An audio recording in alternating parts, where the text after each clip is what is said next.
Padre Pio's confessions were known for being short and intense, but his very first confession took hours and ended with a headache.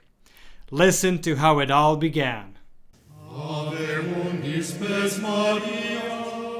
Welcome to Following Padre Pio. Whether you're joining us for the first time or returning, we're glad you're here. Today's story from Padre Pio's life may inspire you in ways you didn't expect. Now let's dive into today's story. Today I have a delightful story for you. A small detail from Padre Pio's early years in the convent that's both touching and a bit humorous. It's sourced from the book Padre Pio, the Saint of the Third Millennium by Olivo Cesca, and it tells the story of Padre Pio's very first confession in San Giovanni Rotondo. Now, we all know one of the things Padre Pio became most famous for was his gift of reading souls, seeing into the depths of a person's heart, uncovering even the sins they hadn't confessed. It's what drew countless people from all over the world to kneel before him in the confessional. He was also known for the brevity of his confessions, usually lasting no more than 3 minutes. But what most people don't know is that it wasn't always that way. In fact, his first experience as a confessor went, well, quite differently. But let's start from the beginning. Padre Pio was ordained a priest in August of 1910. However, he didn't immediately receive authorization to hear confessions, something usually granted within a few months. With him, though, things took longer. Time went by, and despite his repeated requests to the provincial superior, permission came only 2 years later. The reason, as it was officially stated, was that hearing confessions could be harmful to his physical health and perhaps to the peace of his soul as well. As his biographer and later the Vatican's chief exorcist, Father Gabriele Amorth, noted, "By a strange irony of fate, the most famous confessor of our time had to wait 3 years before obtaining the permission to hear confessions."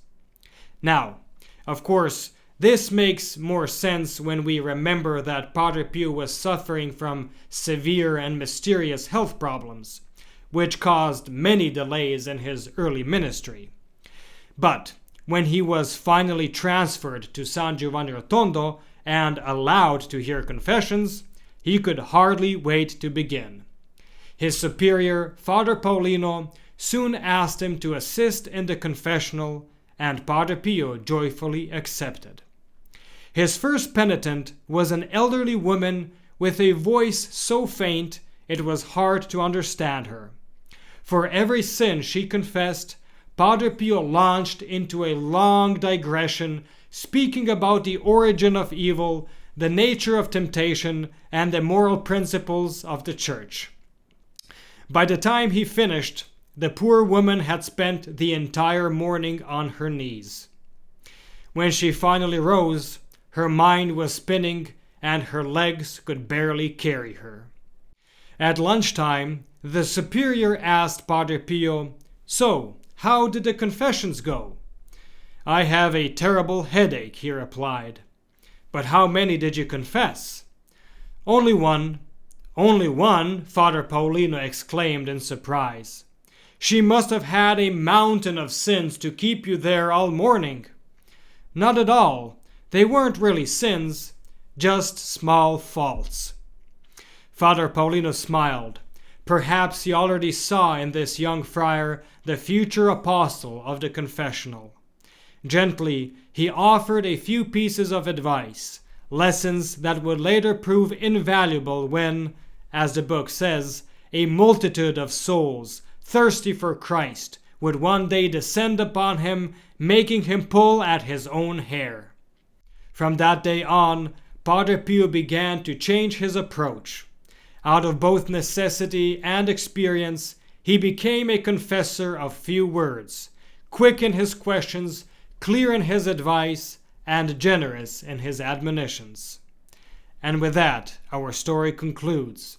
A small but revealing glimpse into how even Padre Pio, the master of confession, once had to learn the art of it himself. Thank you for watching. If you enjoyed this video, please like and share to help spread Padre Pio's message. Don't forget to subscribe and click the bell so you never miss our latest uploads. Want to deepen your connection with Padre Pio? Consider becoming a protected child of Padre Pio, a special way to grow spiritually and be part of our prayerful community. You'll find a link to the join page in the description below. Check out the recommended videos on the end screen or the links in the description for more inspiring content, including our Padre Pio Thoughts for the Day playlist. May Our Lady and Padre Pio bless you, and we'll see you in the next video.